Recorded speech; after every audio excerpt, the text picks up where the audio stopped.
As you may or may not know, my wife and I just got back from Vegas. It was a great trip. We ate, we drank, we had a blast.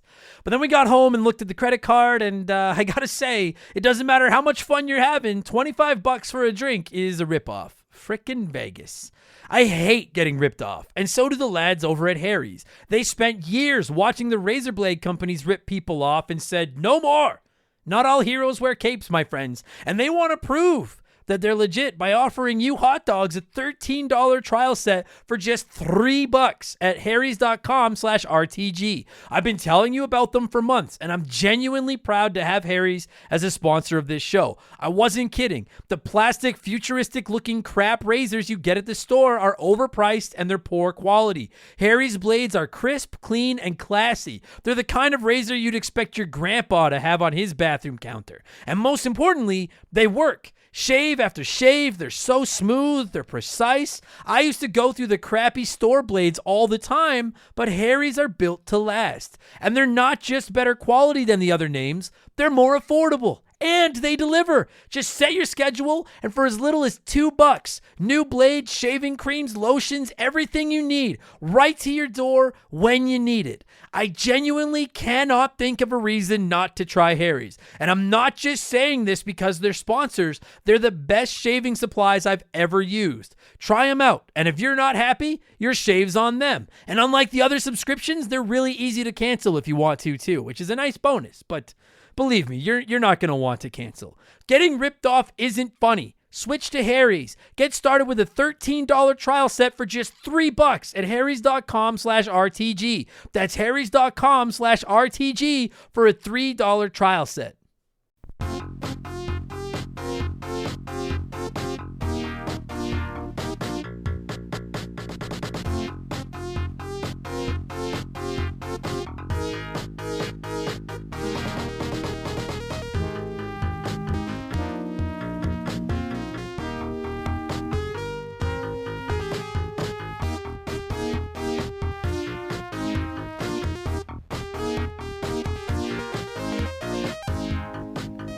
What's up, everybody? Welcome back to Remember the Game, my retro gaming podcast, where every week a buddy of mine and I sit down and geek out about games we played back in the day. My name is Adam Blank. Thank you so much for listening.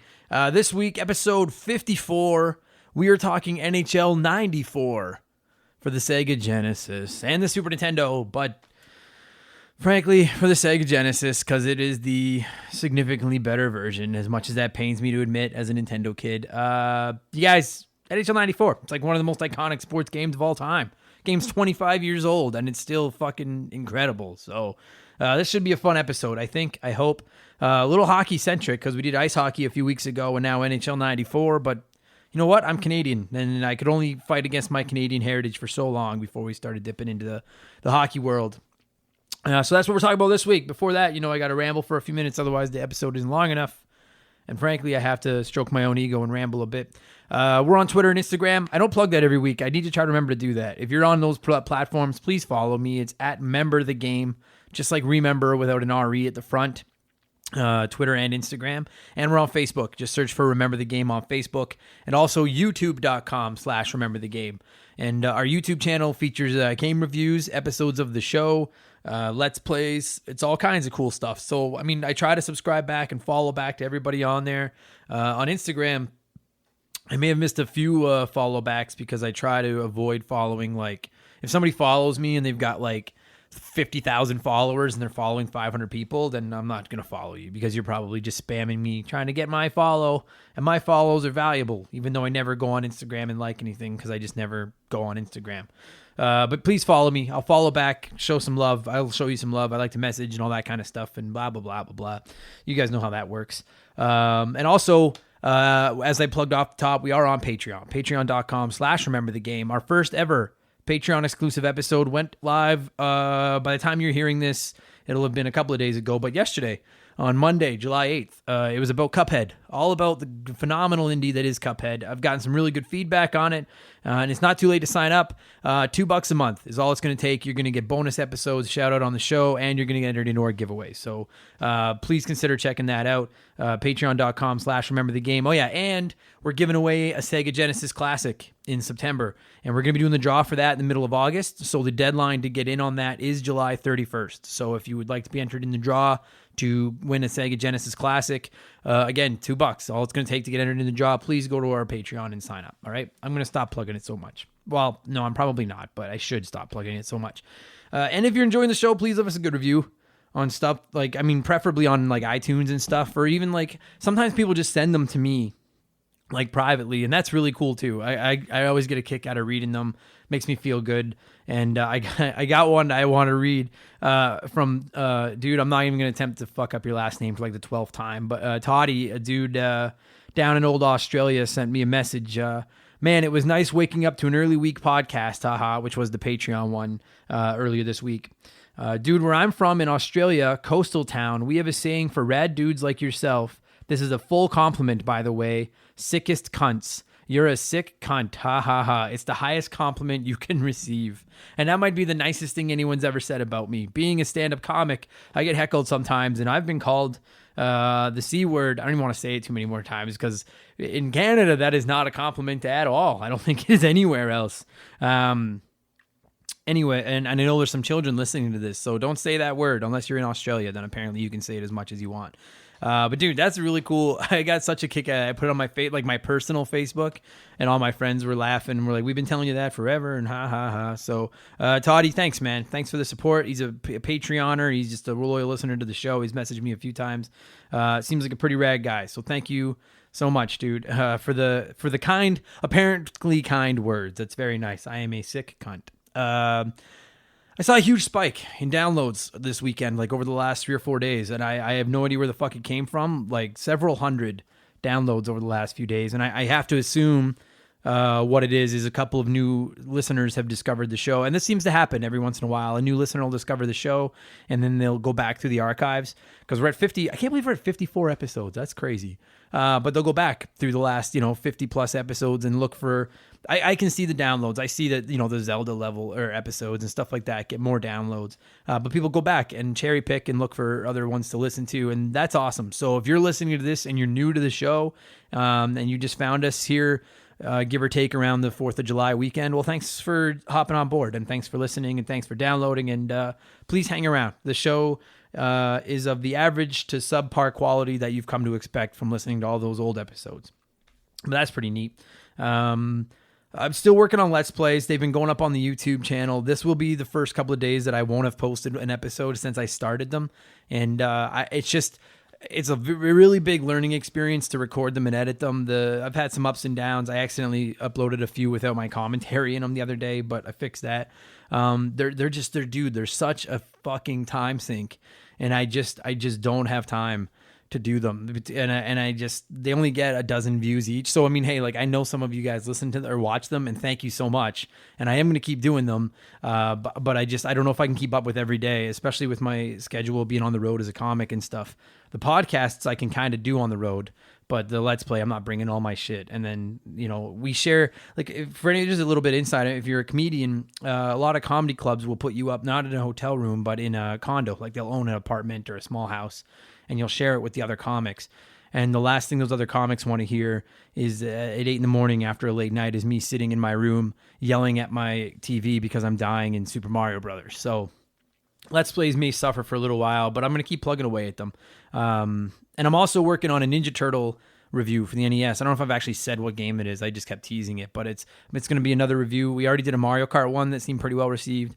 I'm working on the Ninja Turtles one. Do you guys have any idea how fucking hard it is to review a game that you can't finish? And not only can I not finish it, but I can't even get close. And I've been playing that game for 25 years, and I cannot beat that game. And I watched a video of someone beating it yesterday, and not only did he beat it, but nobody died. He didn't lose a single turtle. I think he lost like 5 squares of health in the whole game. And half of me was blown away, and the other half of me was angry at him because he made it look so fucking easy. And that game is not easy. But that's coming. I'm hoping to get that up before I leave for Ontario in a couple weeks. I don't know if that's going to happen, but I'm trying. So, what else can I mention here on my list? I always keep like a little list of stuff I want to talk about. I mentioned it last week when I recorded on July 2nd that Nintendo hadn't announced their online games, the NES games they put online for July yet. Well, now it's July 9th, and as of about 10:30 a.m. Mountain Time, they still haven't announced it. And that's weird because usually the NES games for the month come out around the 12th-ish, and now we're at the 9th and we still haven't heard anything. And so I don't know what the fuck's going on with Nintendo. Sometimes it feels like they've just forgotten about it. And then a couple of days before the games are due, they're like, oh yeah, shit. And then they release like a whole bunch of crappy games. Quit fucking around, Nintendo. Like, everybody shits on Nintendo Online. And admittedly, I don't shit on it as hard as others because I don't think it's that bad. Like, it's way cheaper than PlayStation Plus or Xbox Live. And you get a ton of old NES games that you can play online, and you get to play your other games online. There's no voice chat or anything. Their friend system sucks, but you get what you pay for, right? Having said that, I always look forward to seeing what NES games are coming out. They can't have a lot left. Like, Super Nintendo games are coming. I have no doubt in my mind Super Nintendo games are coming in the next couple of months to the Nintendo Switch Online because they're going to run out of Nintendo games. I mean, when you look at all the compilation packages, there's nothing left for them to put on there. So just fucking give us one Super Nintendo game a month. That's all I want. For $25 a year Canadian, give me one Super Nintendo game a month that I can play online, and I would be happy. Frankly, like they have Tetris 99, which is like the battle mode, the fucking, what are the names of the battle royale Tetris game, and I would pay $25 a year just to play that because it's free with your online subscription. I fucking adore that game because Tetris is the best game ever. But Nintendo, just every week I rant about this, and every week it drives me crazy that they're sitting on the most valuable backlog of games in the history of the business, and they do nothing with it all the time, and it's just so infuriating.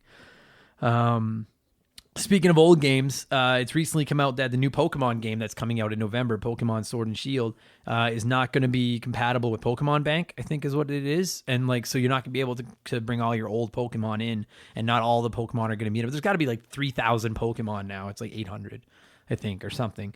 But people are kind of freaking out about that a little bit.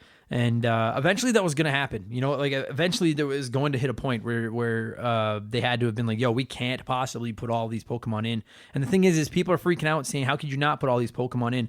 But you got to remember, if you open it up for people to bring Pokemon they've been raising for years and years into this game, then like they have moves that maybe they could learn now and all this kind of, there's tons of just different, like, it's infinite possibilities of Pokemon you'd have to load into this game. So I get it. I'm okay with it. Like, if you want to play with your old Pokemon, play an old Pokemon game. Consider this like a new, at least the way I'm looking at Sword and Shield is it's the first like home console Pokemon game, like mainstream or mainline Pokemon game. And I look at it like they're kind of starting over because at some point they have to. It's like a new generation of the Pokemon games. As long as Magikarp and Bulbasaur make the cut, I'm happy. And if they don't, like I'm still gonna buy it and still be happy anyway. I don't care. But I've been jonesing to play a little bit of Pokemon lately. I'm playing too many fucking games right now as it is, but I have been kind of looking for a Pokemon fix. I'm pretty excited for Sword Shield. Like it actually comes out like right before my birthday in the fall, so I'm definitely gonna be picking one of them up and putting a lot of time into it. And in the meantime, I have a Game Boy Advance that my buddy Chris got me for my birthday last year, and I've been thinking about picking up a Pokemon game for that. But I have way too much to play already, like I said. In addition to all the shit I've been playing, I have to give a shout out to Chris, one of the listeners of the show. He goes by Taco Shirt Chris. I don't know the origin of that nickname, but I like it. He reached out to me last week, right after I finished recording last week's episode, and said he was going through some stuff at his place, and he found like a mini CD binder full of GameCube games. And he's like, I don't even have a GameCube anymore. He's like, you can have these. And I offered to buy them, and I insisted. I tried so hard to get him to let me buy them, and he would not let me buy them. He just said he enjoys the show, and he's like, I want them to go to a good home, to somebody that'll play them. So I picked them up the other day, and just listen. Like, so I got these for free. And Chris, dude, thank you so much. This is so generous. I'm just flipping through this little binder of games, and this didn't come with all the cases and manuals, which I know to some collectors is like sacrilege. But I mean, well, not when they're free, but I don't care about the cases and the manuals. I would rather like have them take up the least amount of room possible. And so like I'm literally holding in my hand like one of those mini like velvet CD binders that's like the size of a hockey puck. It says Nintendo GameCube on the front, and it's full of GameCube games. And so I got like just quickly here like Tony Hawk Pro Skater 4, Simpsons Hit and Run, Zelda The Wind Waker, Tony Hawk's Underground 2, Zelda Four Sword Adventure, Super Mario Sunshine, which is the one I've really been looking for, The Sims 2, 1080 Avalanche, GoldenEye 007, and that's just a few of the games that are in there. Chris, thank you. And you gave me a ton of stickers too. I put a few more on my laptop here, just for being a fan of the show. And like, that's so incredibly generous and cool. So Chris, thank you so much, man. That's rad. I am looking forward to jumping into Mario Sunshine. I'm just looking into getting the parts I need to hook my GameCube up to my capture card first so that I can record a Let's Play of Mario Sunshine instead of just playing through it on my own. That's definitely one I want to do a Let's Play of. So what am I playing over the last week? You didn't ask? Well, then I'd be happy to tell you. Wargroove on my Switch, the tactical strategy game. It's hella fun, but it is so fucking hard. And I'm not tapping out on it, but like I'm stuck in the fourth world right now, or fourth area or whatever. And like you play 45 minutes to an hour on a map just to lose and have to start all over again. And when you only have limited amount of time to play, it can be very frustrating to basically just tread water for 45 minutes and not accomplish anything. So it's a fun game, but it's like, it's one that I'll play, but you need to have something else to go with it. You couldn't just play it. Like if once I lose a map, I'm like, I got to walk away and go play something else or I'll smash my Switch. So it's crazy fun, but insanely hard. Apparently you can turn down all the difficulty with the sliders and stuff to make it more tolerable, but that's not how I be. I want to beat it on the up and up. So Wargroove, still playing with Tetris 99 because it's the best. I dipped back into Octopath Traveler on my Switch. It's a phenomenal RPG. You guys probably know what it is. That will be one of the Patreon episodes this summer. We're going to be talking probably next month. We're going to be going into Octopath Traveler, me and Mark McHugh. And we just recorded the podcast. And when we were done, it had me jonesing to go back and play it. I'm about 50 hours in. I haven't finished it. I played a good 50 hours of it and then just kind of tapped out because other things were coming up. And now I've kind of dipped my toe back into the water and forgot just how much fun it is. I also forgot how frustrating it could be to jump into an old save file on like a giant game, like a Octopath, Skyrim, and then you're trying to figure out where the fuck you left off when you haven't played it in months. And that's like, I probably spent 2 afternoons just trying to figure out what the fuck I was doing. Excuse me, in Octopath. But it's pretty rad. I've been playing that again, playing a little bit of Metal Gear Solid on my PlayStation 1 Classic, my PlayStation Classic, trying to turn that into a Let's Play. And I've dived back into Paper Mario Thousand Year Door on the GameCube, which may or may not be research for an upcoming episode of the show, hint, hint. And I fucking love that game. I forgot how much fun it is. So playing all of that stuff and still trying to grind through Ninja Turtles on my NES to try to do a review of it. And as I've mentioned 100 times, I'm going on the road in a few weeks. And so I just, that's why I take my Switch with me. That's why the Switch is my favorite system. And Nintendo's been selling these online vouchers where you can save, 20 or $30 if you download a couple of full price games. You get 2 vouchers for a little bit of a discount. And so I did buy a couple last night. One is 100% earmarked for Fire Emblem Three Houses. That comes out at the end of July. Can't wait for that game. And the other one is probably going to go to Ultimate Alliance 3. I'm just waiting to see the reviews before I pull the trigger on that. And if by some chance the reviews are bad, then I might save it for the Link's Awakening remake in September, but pretty confident I'm getting Ultimate Alliance 3. I can't imagine it's going to be bad. You don't have to change a fucking thing with Ultimate Alliance, you guys. We haven't had one of those games forever. Just keep it more of the same. And if you guys like Ultimate Alliance, again, hint, hint, maybe you want to listen to the show next week. Hint, hint. Okay, what are we at here? 16 minutes. Holy fuck, I need to shorten these goddamn things. Okay, that's enough, guys. We're going to get to the game we're talking about this week. And as I mentioned off the top, as you heard from the music, as you've seen from the title and the image, this week, we're talking NHL 94 for the Sega Genesis / Super Nintendo and all that good stuff. Primarily, we're focusing on the Sega Genesis version because that's the one everybody loves so much. It's still, this game is 25 years old, and it is still considered one of the greatest sports games of all time. I think some would argue it's still the greatest hockey game ever made. Admittedly, I did not play it a lot as a kid. I had NHL Stanley Cup for the Super Nintendo, which if you ever played, you know that it sucked. The first NHL EA game I really got into was like 96, I think, 96, 97 in there. But I have gone back and played 94. We all know like that blue ice and the music and just, it's phenomenal. It handles great. It plays, it's so good. Like I'm so excited to talk about this game. And it's cool because it's nice to remember a time when EA wasn't the evil empire of video games. This was when they were just like kind of nice and just making fun video games. And it's funny that a game with that much money and that many resources arguably hasn't matched the fun level of NHL 94 in all these years. I mean, the games have become so simulation based and stuff. You'll hear more about that when we get into the show. I'm going to cue the music. It is the Sega Genesis music because, god damn it, Sega Genesis did it better than Nintendo did. Newcomer to the show this week is my buddy Brad, a very, very good friend of mine. We've been talking about doing this forever. Really excited for this episode, you guys. NHL 94 released in North America in October of 1993. So it'll be 26 years old this fall. Kick back, relax. I hope you guys enjoy this week's episode. Brad and I are talking NHL 94. Here we go. This show is sponsored by BetterHelp. Everyone that listens to this podcast knows about our illustrious CEO, my dog Molly. But the other silent partner behind the scenes is my wife. And let me tell you, my friends, a 17-year relationship with another person that has to talk to and live with you is a lot harder to maintain than one with a dog. We've had our ups and downs, and as you all know, a relationship isn't all sunshine and rainbows. They can be a lot of work. You get out what you put in when it comes to relationships, and talking to a therapist can be a fantastic way to put in some work. They can help you work through your issues, learn to communicate better, and even just provide you with an ear to bend when you need it. I've talked to my therapist about my relationships, especially when it came to my stand-up comedy career and how much I was away from home, and they helped me work on ways to keep my relationship strong even when I was out on the road. It turned out our relationship was actually better when I was out on the road, but that's a story for another day. And I know, right? Therapy. Who has the time these days? BetterHelp hears you, and they're making it easy. Fill out a quick form online, and they'll match you up with a therapist that suits your needs, and that'll work around your schedule. You pick the meet times, and you can get your therapy fix from anywhere, over video, phone, or just chat. Become your own soulmate, whether you're looking for one or not. Visit BetterHelp.com/rememberthegame today to get 10% off your first month. That's BetterHelp, HELP.com/rememberthegame.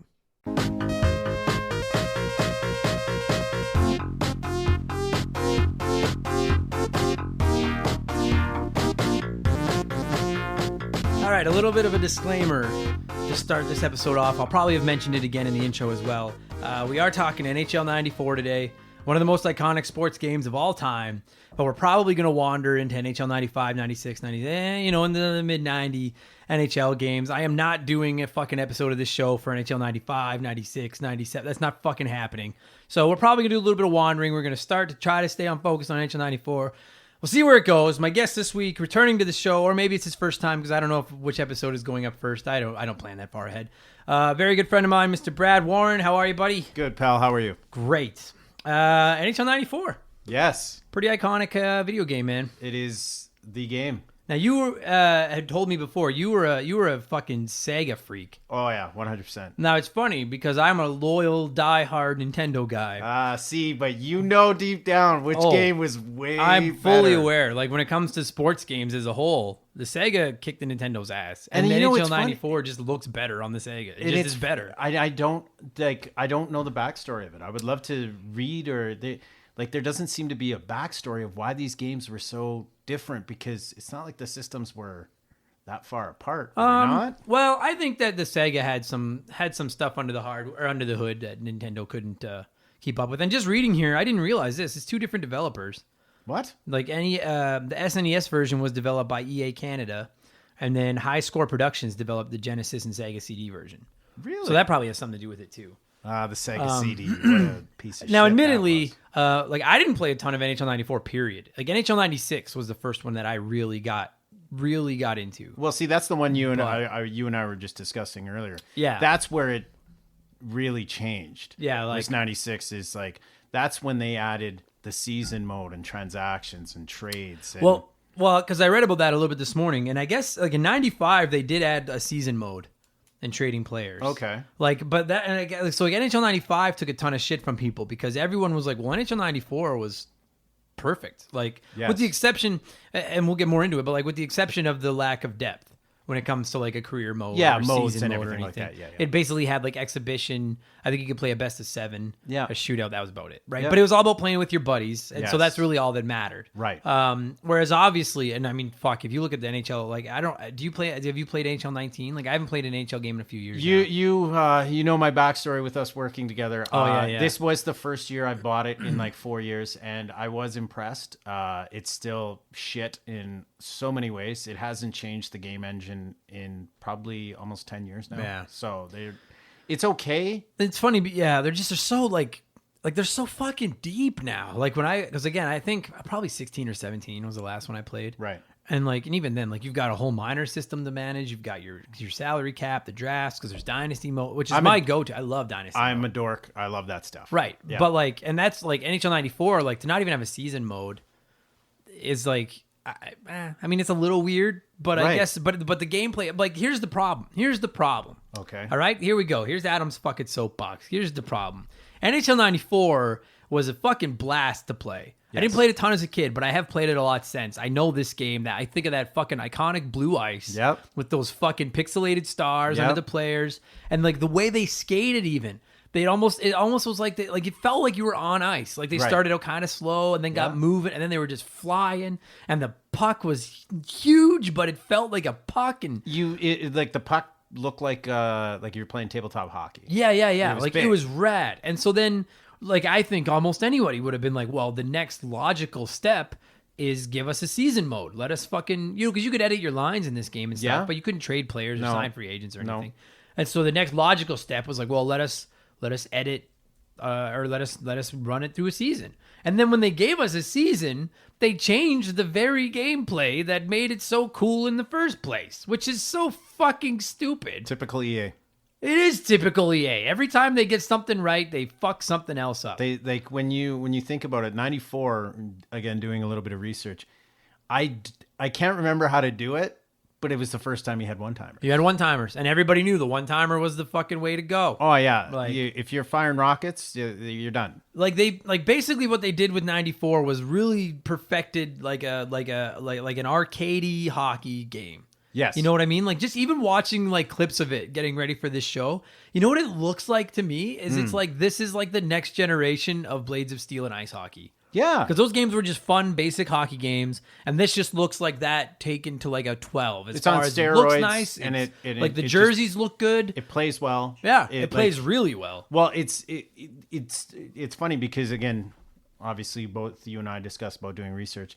It's been rated the greatest sports game of all time, which when you think about that is mind blowing because Like- it's hockey. Because again, we are in Canada, obviously. Yeah.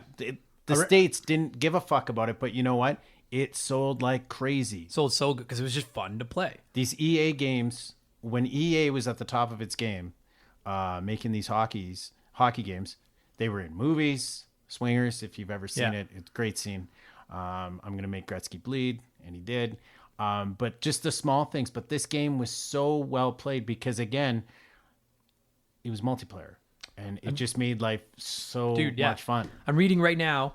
This is off Wikipedia, but in the years following its release, NHL 94 has grown a cult following among sports fans. Critically, the game has come to be known as one of the greatest sports games of all time, with some referring to it as the finest game ever made within the sports genre. The title is included at number 47 on IGN's top 100 games of all time and was named the all-time greatest sports video game by Boston.com. It was ranked second by ESPN on the all-time sports video game ranking. Bleacher Report also has it listed as the second best hockey video game ever made, behind NHL 10. Like, it's got such a legacy, and it's so funny because, like, okay, so did you ever play NHL Stanley Cup on the Super Nintendo? I know a lot of people that did. Is it that's that piece of shit where there was like the black crowd and you camera's it was always like right behind 3D? you. Oh fuck! Now that's what I owned when this game was out, because this game came out right around the same time as NHL Stanley Cup. I owned NHL Stanley Cup. Well, hold on. I know I've met your parents, and I know why they bought you that, because they don't like you. Well, So, but now here's the thing, because you're right. Obviously, the gameplay and the graphics and shit horrible. can't even come within a fucking That's- sneeze. It didn't have the players' names. It just had their numbers. that shit game was the one where you fire it from like your own end, right? When it No, goes at over the blue goal? line. At the blue line. If you did the dump at the blue line, it would go over the goalie and into the net. Because me and my friends would play it, and the rule was you weren't allowed to do that shot. And because you it was would. an instant But you goal. would. Of course we would. Yeah. But now having said that, It had a season mode. It had a fucking battery saved season mode where it kept track of all the stats. You couldn't make trades, but it had all your stats, the standings. It had a season mode. See, you and I have discussed this before, and I may come off as a dork, but I have recently, over the years, realized that I wasn't the only one where I had a little duotang in the early games of EA Sports Hockey. Yeah. Where I would write down every player's name. Me too. Because they would only be numbers in the early renditions of hockey. It was only numbers, just like that Stanley Cup pile of shit game you owned. Yeah. But I used to goals, assists. I'd pause the game. I would make sure I got all the Me stats too. down Yeah. and everything. And then playoffs, I would have the stats. I would play Stanley Cup that kept track of that shit, and I would still keep track of it in a book. Like I love stats. Like I love stats. And you know what? It was funny because even when the teams, well, the Oilers wouldn't make the playoffs. Actually, at that time they would. I would do the Stanley Cup playoffs too. I would like go through and just that's something, and that's something you could do on NHL '94 because you could do the best of 7 thing. Yeah, you could do if you wrote down the tree, you could do the standing or the playoffs, right? Right, but you're right though that it was lacking modes. Right, but which honestly, like I can look by if you're like okay, like I mean they didn't obviously come out and say it, and obviously this is well before any time of fucking DLC or garbage like that. Yes. But they were like, yo, like this year we're gonna get the engine, we're gonna nail this fucking engine, and they did. I read that they took fighting out. I didn't remember that, but there's no fighting in this game. Really? In 94 and it's still rated that high? Because people, it's something to do with the league didn't want the fighting in it or something like that, yeah. And I'll be honest with you, like, and I made a note specifically to write about this, like, I'm a pretty big hockey fan. Yeah. I don't care about fighting in hockey. I don't care about fighting in hockey video games. Right. I'm not one of those, like, take it out. Like, it's fun to watch. I could give a fuck. The fights in NHL games, dude, after about 3 fights, it gets boring. Yeah. It's stupid. And, like, it was so easy to get into fights in certain versions of the game that it would just be such a pain in the ass. Right. To me, it's like commentary. If you took it out, I don't give a shit. So take the stupid fights out. Just let me play a fun game, and that's all they did with this. And it's fucking like I have like who, if you're listening to this and you played NHL '94, like who doesn't have the vivid memory of that blue ice with the fucking star, and you're flying up the ice, and you're fucking Winnipeg with fucking Teemu Selanne, and it like or how can you not bring up JR? JR is one of the greatest video game athlete of all time. And I don't know what the story is behind that, but I don't either. They clearly made him indestructible. Yeah, dude. I know for a fact that, like, I've read tons of articles about how, like, you know, because, like, this game used to be big for, like, dorm tournaments and shit like that. Yeah. And a lot of them had rules where you couldn't play as the Blackhawks. Really? Yeah. There was like a rule you couldn't play as Chicago because fucking they were stacked and JR was fucking gross. JR was like, and I don't know why you'd want to play as anyone other than the defending Stanley Cup champions in a game, anyways. But that's fucking neither here nor there. It was Montreal Canadiens, by the way. Yeah. Okay. Oh wait, are they? No, no, they are because this game came out in October '93, and they would have won the cup the summer '93. So right, they are the '94 was the Rangers. Yes, the Rangers. Stupid Rangers. Okay, another thing that this game has that I fucking love, and I forgot all about it till I was doing the homework, is that some of the music in it, like the horn, like they have like that like classic like bonanza. Organ, and they have the brass bonanza. Yes, which I'm gonna write down right now so I don't forget to put it in. That's gonna be the theme. It's gonna go in probably at the end of the podcast because you're gonna have to see. I believe they have one from Montreal too.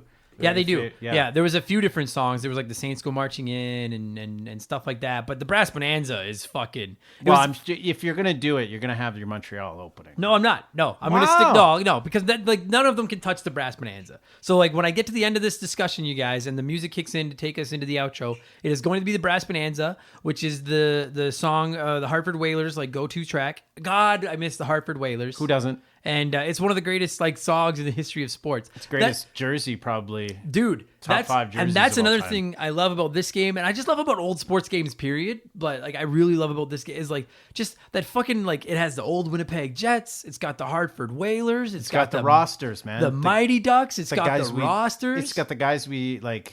I remember being the Oilers of that '94 team. They were crap. Yeah, they were. But you were sitting there and you're like, I'm gonna do it. I'm gonna play the 82 game schedule. And this was the thing too. Going back to the whole schedule thing, I played the Oilers schedule for that next season. Every game, like exhibition mode. Just in exhibition mode. I'm like, okay, they're playing Calgary. I'm playing Calgary, and I would do it that day or soon as close as possible. Right. By getting, but how would I get the schedule? From the Edmonton Sun. I would have to use the newspaper because we didn't have internet back then. Exactly. Like just looking at images of it on my computer right now, this game looks good to this day. Like It I know does. that there's a couple of, I don't remember which NHL it was, but maybe it's probably 14 because that's a 20-year anniversary. But there were a couple of NHL games that had like NHL 94 in them. Or they had like an NHL 94 mode. Yeah. Because like I'll tell you, like my pal Dave isn't like a diehard gamer, but like we used to play a lot of poker together, a bunch of us. And like usually what happened is when you got eliminated in poker, the first couple people would sit down and they start playing NHL. Right. And some guys like, because the games today have become so simulation-y where the right joystick is literally your stick with stick handling and shooting Yes. and shit. And some people don't want to do that. They're new to games or they don't play a lot of games. And I love that they've put literally it's NHL 94 mode in these games. Where you can play as the current rosters. Yeah, but you basically just play it like NHL 94. Yes. And like to me, if that doesn't speak to the legacy of a video game, then what does? That like you have put like they have to have invested millions and millions and billions and millions of dollars into developing these hardcore simulation-y games. But they're like, but we have to put this fucking ancient version of the game in there because that's what some people just prefer. Yes. Well, you can, and like the funny thing is, even to this day, I don't know who uses it, but you can switch your controllers to be the classic controllers, right? Which is insane to me. Well, it is, but like once you start playing, but at the same version, time, it's if you're not playing, if you don't cool. play it, you're right. Yeah, it's kind of cool. If X is shoot again, I don't know if I can do it.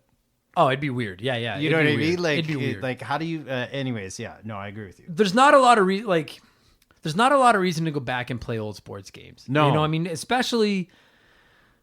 I mean, I don't know when it started. I mean, even these, because like, I mean, like I said earlier, 96 is the one I first remember playing. NHL 96, and then I really remember playing NHL 97. Yeah. It was the one that had Van Beesbrook on the front. Yeah. Which had to have been 97. Yeah. Because they went to the finals in 96. The Rats.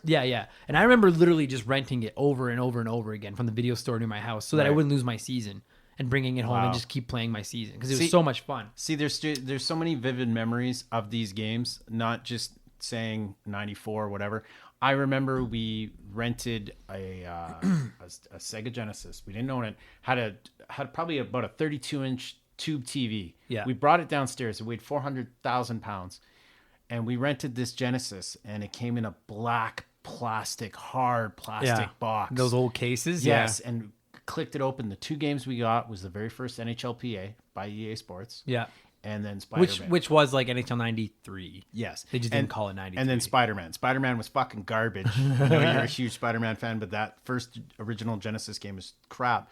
But again, the memories of firing up hockey and the blue ice and just skating. And like you said, your guy, when you'd come around the net and he'd be like slow, but again, it was like hockey. Yeah. He'd kick his legs and he'd start getting faster and faster. And then which was awesome. When you'd pass it to Gretzky, it felt like, I don't know if it was, but I think it was our eyes and what we were doing. He looked like he moved smoother than everybody else. Right. The guys that were better played better.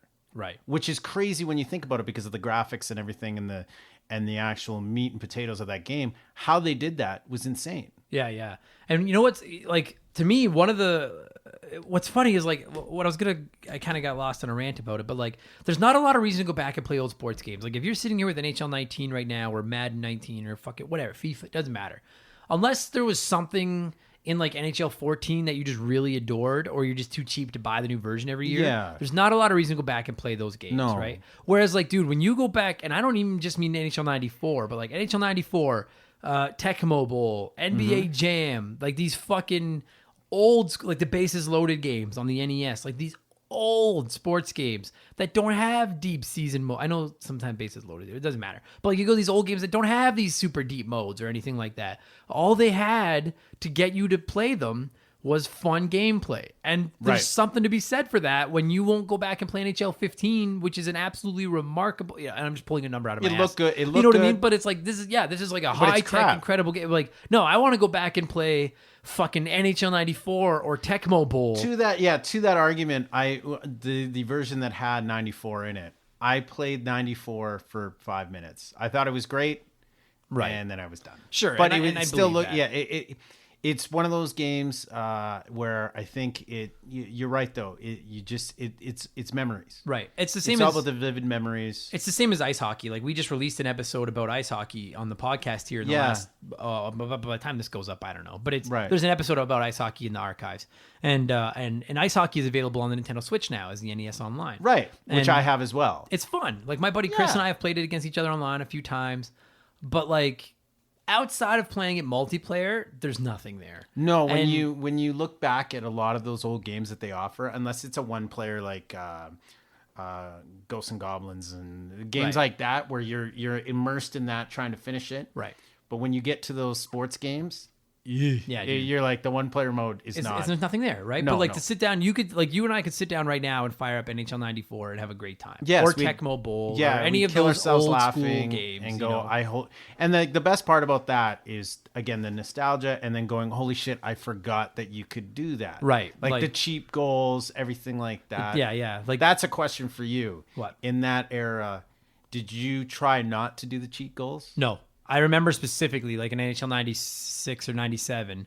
I remember winning the cup with the Habs. Yeah. Like renting it over and over and over again, and winning like putting up like 300 points a season with I was probably Vinny Damphus.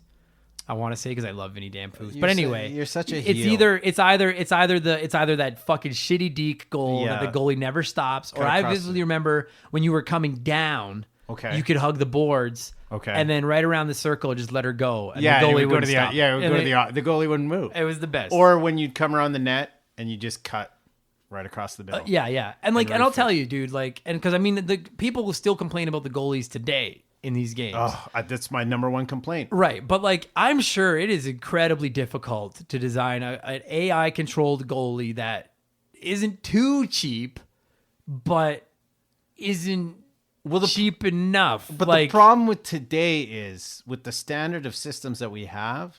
You've seen me go on rants with Rammer. All the time, yeah. Rammer on fucking Twitter. Sorry for cursing, but you can curse on this. Fuck him. I've had conversations with that gentleman talking about the gameplay of the defense and the goaltending. And especially today, playing 94 and these classic sports games was about just having fun in the arcade like, but you were still kind of seeing the realism. Right. We've gotten to the point where we're so advanced where I want the goalie to be good. Right. And almost every game I'm staring at either the D-man or the goalie and going, why the fuck are you in the corner? Yeah, but the problem is if you make it's a fine balance between making the goalie too good. Because do you remember the fucking NHL game a few years ago? And if this kid died, if they were sick, I'm sorry. I don't know the story. But do you remember a few years ago there was a little kid that was a goalie in one of the games? It was like a Make-A-Wish thing. I don't remember if it was even a boy or a girl, but they were a 98. They were just a stupid goalie. But again, and you couldn't score on them. Okay, but here's the thing: is when you know that it's a number one complaint online of the online play where people are saying, here we go, the D is shit. He's punching the table. The goaltending is shit. And I'm sitting there and I'm talking to the guy and he goes, "Well, we make it a little easier so everyone can score." Fuck you. I buy the game. Give me the option to change it. Remember when they had sliders in the game where you could turn it up and turn it down? How fucking hard is that? I agree with you. Sure, there's some cancer kid in the game who's a 98 and you couldn't score on him. But fuck him. But I'd rather play with the cancer kid. Because I want to play hockey. Right. But now to pull it back to NHL, because I could go in that river. I get it.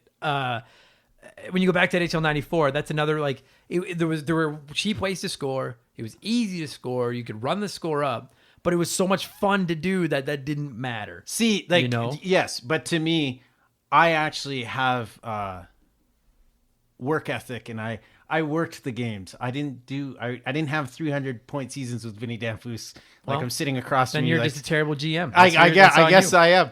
But I will say this: there was times when I was down 4-1 and I knew I needed to win. That I'd sneak a couple. Of course, you of course you do. Of course you do. It's so hard not to. Yeah, when you're fucking the computer would just fuck you over and you'd bury 3 in a row and go, okay, well let's get back in this game and we'll go from there. I won't do it again, and then you do. So I agree with you. but I didn't have 300-point seasons. Well, that's because you're a bad fucking general manager. I'm real. You always insisted on playing the Oilers and like wah wah. That's true. As opposed to the defending Stanley Cup champions. Shane Corson was on our roster. Dude, by the way, for Vinny Damfus, just a little hockey I love knowledge. Vinny Damfus. Shit. Dude, this game's fucking rad. NHL 94 is dope. It looks awesome. It plays great. Admittedly, I haven't played NHL 94 in 20 years. I probably will never play it again. No. But it's fine. It's got a legacy. Dude, for a sports game, for a game that is released year after year after year after year, I bet you NHL, EA is probably, they have to have. EA's probably released an NHL game every year since NHLPA, right? Yes. Yep. And so to release that many games and have this one still be considered the cream of the crop and standing up there by so many people is an absolute feather in their cap. You know what I mean? 100%. Like that's a huge accomplishment. Yeah. Sega deserves a ton of credit and whoever designed it because they finally made a game better than a Nintendo game. Oh, Lord. That's me fishing for fucking remarks from Sega fans. Here's the thing. That was every sports game that came out. No, you're right. Fighting game, everything. Yeah, and Yeah, Sega like was just better for that stuff. It just was. Which again, like you said, it's probably in the systems that made Yeah. it easier. But they were so bad. Yeah, no, Like the Super NES version of these games, the ice wasn't even the same blue. Yeah. As petty as that is, No, there's something about that blue ice. Yeah. Like I remember plugging it in at a buddy's. He's like, "Oh, I got NHL." I'm like, "Sick!" And I pick up that crappy, fucking shitty Super NES controller. Oh no! Hey, whoa! Yeah. Oh! You shut your ball washer. Hold on. Super Nintendo controller. I'll get arrogant because when the 6-button controller came out for the Genesis, it was better than that fucking Super No, NES. I disagree with Fuck that. you. No, and I really do. And I'll give Sega credit where it's due. And I've actually turned around quite a bit on Sega over the last year for this podcast. Okay. But for my money, the Super Nintendo controller is the best non-analog controller ever made. Like until you get into like the current fair. ones, That's true. Like my favorite controller of all time is actually probably the Xbox 360 controller.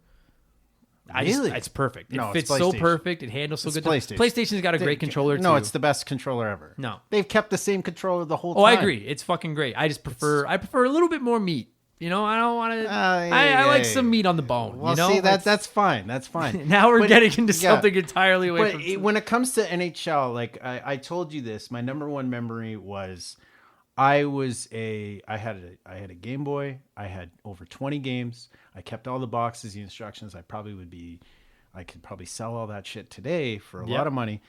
But I took that 20 games, Game Boy, took it to Trade and Play, Milletstown Center. I knew exactly where it was in that mall. Dropped it off. I picked up a 6-button controller, Street Fighter 2 Turbo, and a 4-way play. And the 4-way play with this game for NHL was game changing.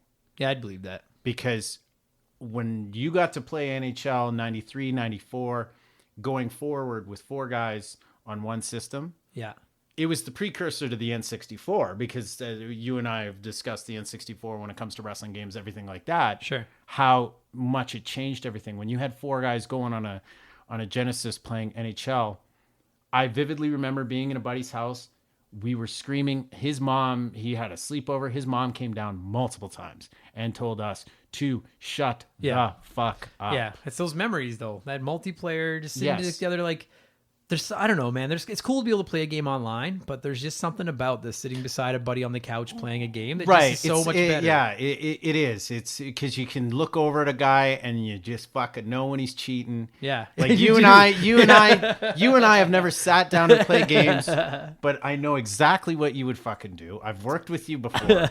You did it at work without video games, and you know how to do things. The best. It's the best. But that's the best part of it, and that was the fun. It's more about memories, but to say that this game was ranked 47th all time. Yeah. In video games. I know, it's fucking wild, man. It's insane to think because this isn't a next generation game. No. This is an original, like it's insane. Dude, I wasn't joking when I said like when you look at it, like it really does look like the next gen version, like when I think of like the Super Nintendo, like Super Mario World is the jacked up version of Super Mario Brothers 3. And, Okay. and Link to the Past is a super jacked up version of Zelda. Okay. You know what I mean? Yeah. Like this looks like Ice Hockey or Blades of Steel just turned up to like a 12. Yeah. And it's perfect. I'm literally just looking at these images and it just looks good. Like it looks comfortable. You It just looks remember fun. everything. Yeah. And it dude, people today take video clips. You sent it to me, the one, I think it was you that sent it to me, of the Blues scoring Yes. on the Bruins in the Yes. Cup Finals. And And it they was did it in up in that NHL mode. 94 Yes. with the stars and the blue ice. It's iconic. Which is insane. I don't know how anybody does that. I but love it. But it looked so good. And again, I don't remember how to do one-timers. I think it was just pass and it was just smash the other probably button. just It like was that. just, yeah, but when that got put in, it was a game changer. Yeah. Like you can just remember those things where it's like, holy shit. It was the precursor game that really set up EA as the standard. Yeah, and then they fucked it up. Fuck them. We need 2K back. Oh, don't even get me started. I'm spent, man. You good? Yeah. What do you give NHL 94 on a scale of 1 to 10? Nostalgia, everything included, it's a 10. Sure. It's a 10. All right. It's just one of those games where you and I have discussed it. You're like, we've worked with people who talked about playing that game that were much older than us at that Yeah. time. It's one of those Where games everybody college, knows. University, just buddies, alone. You did everything with this game. Like you said, I had books where I was writing down stats for these sports games. And then when that got put in, like you said, 94 to 96 is when you truly started. 96 was such a game changer for everything that they fucked up 95, which is still weird to me. But again, I guarantee if we played 95, 94, and then 95, it wouldn't be that bad. It's just that the standard was set so They had well with figured it out. 94. Yeah. I'd give it a 10. All right. You know what? I'll go with an 8.5. You just said it was amazing. It is amazing, but hey, this fucking You see, bar, this is dude, who you no, are. No. Once you listen, you clearly don't listen to every episode. Once you You're get over, right. Once you get over a 9, There's so many games. It is fucking. You have to basically suck my dick to get it fucking higher than a 9.5. I'll call on this Rammer show. and I'll get him to fly out here. He'll need that. But it's good. It's a good He'll game. need that for NHL 20. I'll fucking tell you that. It's a good game. It's well deserving of its spot in history. That cover is iconic. Like literally just the bold NHL 94 100%. writing. Yeah. Like I think of that. You know what I Yeah. mean? Like everything. It just the case, the plastic case, Yeah. the classic. See, and that was another thing about Genesis. Dude. The boxes were better. Credit given to Genesis for that. The boxes were better. They Cases held were up. way better. They held up over time. Yeah. I believe a good friend of mine actually has all of his NHL games with instructions still. Nice. For all the Genesis versions. When I think of a Sega Genesis cart, I think of like that black cart with that little yellow fucking box in the edge.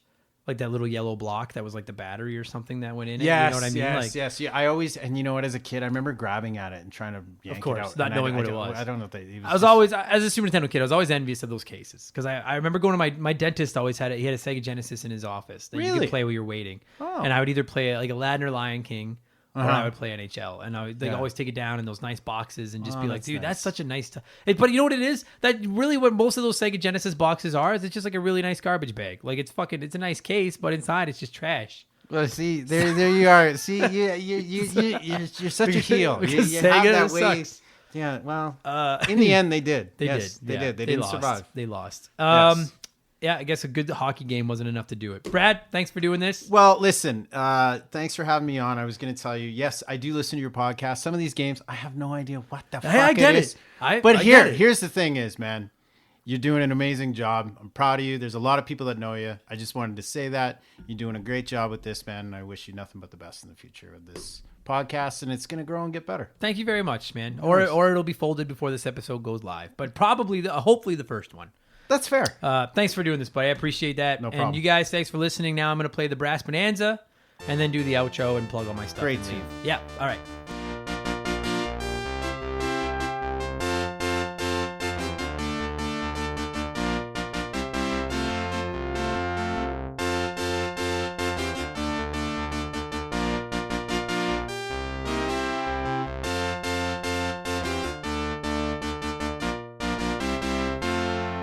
I had to play that Brass Bonanza song. It's so good. It's so good. And honestly, the digital version is fun, but the real version is even better. Just go online. You can find it. Just YouTube, Hartford Whalers Brass Bonanza. It's fucking incredible. I love it. Brad, long time coming, buddy. Thank you so much for coming over, talking video games with me. And all of you guys, as always, thank you so much for supporting the show. If you're on the social media, throw us a follow at Member the Game on Twitter and Instagram. We'll follow you back.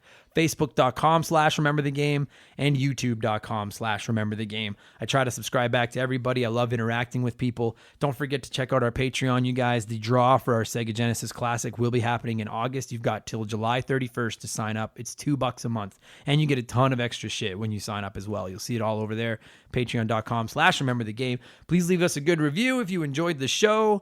And with all those plugs and all that begging for your attention and money out of the way, I'm going to shut up, end this week's episode. Thanks for listening, guys. I'll be back again in 7 days with episode 55. Yes, 50. I was like, which one are we on? Yeah, episode 55 of the show. And I already hinted at it in the intro, but next week, Ultimate Alliance 3 comes out on the Nintendo Switch. So we may or may be talking about Ultimate Alliance video games next week. But that's then. This was now. Enjoy your week, everybody. Go play some video games, and I'll talk to you again in 7 days. Thank you so much. Cheers.